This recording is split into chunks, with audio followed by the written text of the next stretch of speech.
కానీ ఏదైనా కూడా ప్రసాదంలో వాడడానికి టీటీడీ వాడకంలోకి తీసుకుని వచ్చేదానికి బండిని ముందుకు పంపిస్తారు.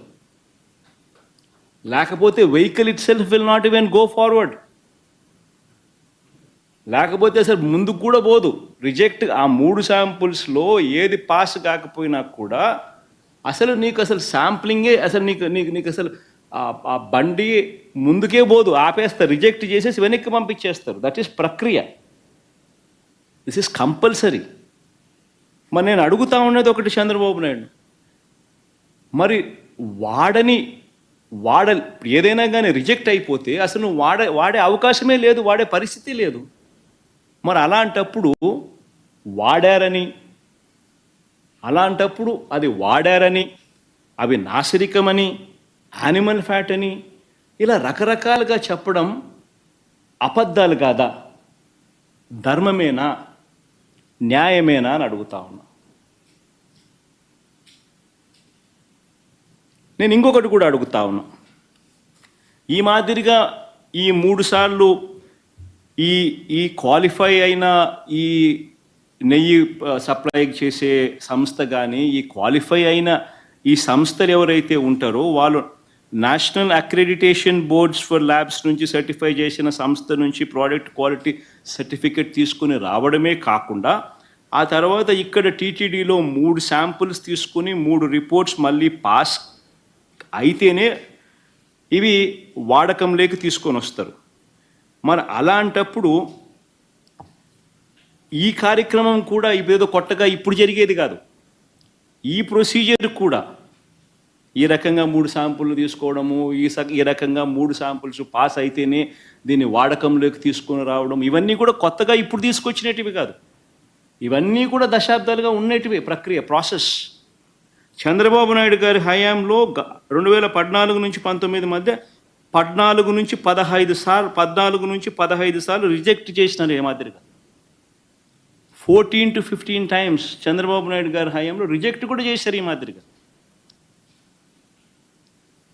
మన హయాంలో వైఎస్ఆర్సీపీ హయాంలో కూడా 18 సార్లు ఇది ఇలా రిజెక్ట్ చేసినారు, 18 టైమ్స్. తప్పేమీ కాదు, ఇంకా సంతోషపడాలా. ఒక బ్రహ్మాండమైన ప్రాసెస్ ఉంది.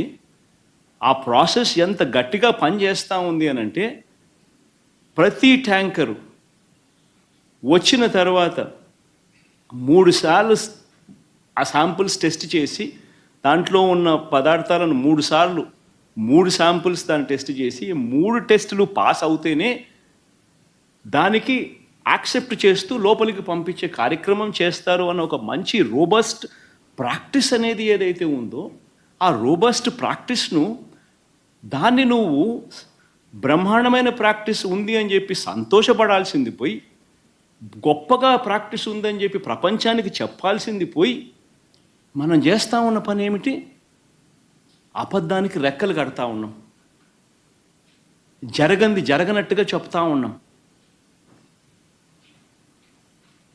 ఏకంగా చంద్రబాబు నాయుడు గారు అనే వ్యక్తి నాసిరకమైన పదార్థాలు వాడేశారని, యానిమల్ ఫ్యాట్ గీకు బదులు కూడా వాడేశారని, లడ్లు తయారైనాయని భక్తులు తినేశారని, ఎంతటి దారుణమైన అబద్ధాలు ఆడడం ధర్మమేనా అని అడుగుతా ఉన్నా. ఈ మాదిరిగా నిజంగా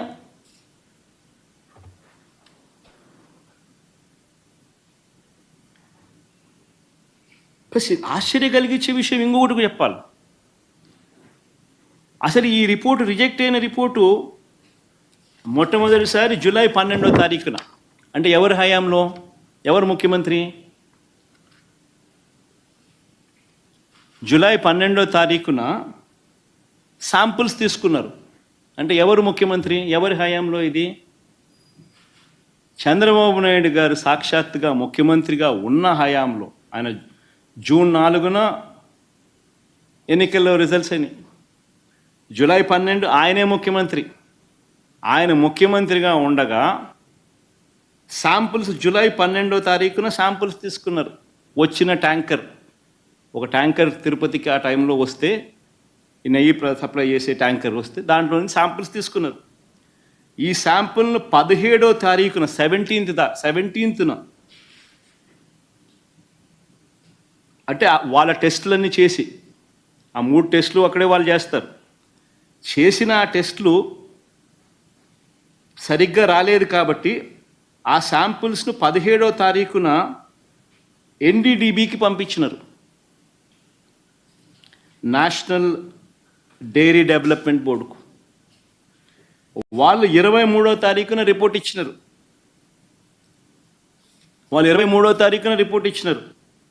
జూలై 23న. అవును, రిజెక్ట్ అయింది. నేను ఒకటే అడుగుతా ఉన్నా, జూలై 23వ తారీఖు నుంచి 2 నెలలు చంద్రబాబు నాయుడు ఏం చేస్తూ ఉన్నాడు? 2 నెలల తర్వాత ఇప్పుడు చంద్రబాబు నాయుడు గారి 100 రోజుల పరిపాలన మీద అడ్వర్టైజ్మెంట్ ఇచ్చినప్పుడు ప్రజలు సూపర్ 6 ఏమైంది, సూపర్ 7 ఏమైంది అని చెప్పి ప్రజలు చంద్రబాబు నాయుడు నిలదీస్తూ ఉన్నప్పుడు టాపిక్ డైవర్ట్ చేసేందుకు జూలై 23వ తారీఖున ఇచ్చిన రిపోర్టును ఇప్పుడు తీసి ఆ రిపోర్టును వక్రభాష్యం చేస్తూ ఆ రిపోర్ట్లో నుంచి ఈ మనిషి నోటికొచ్చినట్టుగా ఇష్టం వచ్చినట్టుగా అబద్ధాలు ఆడడం మొదలుపెట్టాడు. ధర్మమేనా అని అడుగుతా ఉన్నా. ఇంకొకటి ఆశ్చర్యకరమైన విషయం కూడా చెప్పాలి. ఆశ్చర్యకరమైన రిపోర్ట్ ఏంటంటే, పోనీ రిపోర్ట్ ఏమిటి అని ఒకసారి చూద్దాం. ఇది రిపోర్ట్.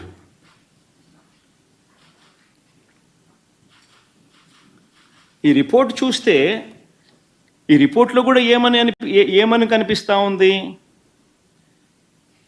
ఇది S value, standard S value ఇవి ఉండాలి. అయితే స్టాండర్డ్ ఎస్ వాల్యూ ఇవి కాకుండా ఇవి ఉన్నాయి అంటే డీవియేషన్ ఉంది, or falling out of the range. If any S value falls outside the corresponding limits, sample to contain foreign fat అని చెప్తా ఉన్నారు. However,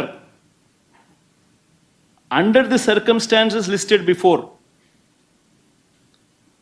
a false positive result can be obtained అని కూడా చెప్తా ఉన్నారు.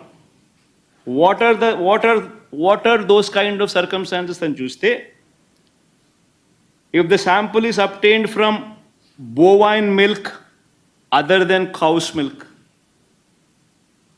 if the sample is obtained from cows which received an exceptionally high feeding of pure vegetable oils such as repressed oil, cotton or palm oil, etc. Exception చెప్తా ఉన్నాను. Or if sample is obtained from cows suffering from serious underfeeding, or if the sample is obtained from cheeses, or if the sample is extracted by using the Gerber, Weibull, Berntrop or Schmidt, Bonsky, Rascal methods.